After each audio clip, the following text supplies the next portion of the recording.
The Gospel today. Smells of fire. I remember a baptism. Under mango trees. Water still dripping. Drums still echoing. Children laughing. Everything felt finished.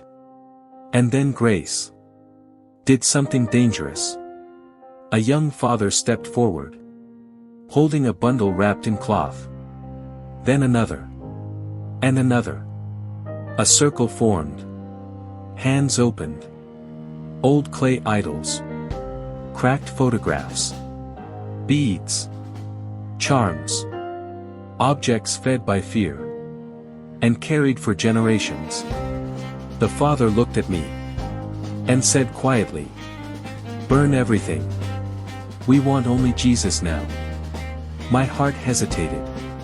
Too fast. Too risky. Too much. Elders would be angry. Peace could be lost. Ministry undone. I whispered, "Should we stop this?" The catechist didn't blink. "No," he said. "This is how chains break." So we made a pile. A match was struck. And the fire did not behave. Clay cracked. Wood popped. Smoke rose thick and black. Women wept. Not in fear, but relief. Young people danced. The father laughed through tears. I am free. No more chains. Nothing was saved. Nothing kept, just in case. The old life.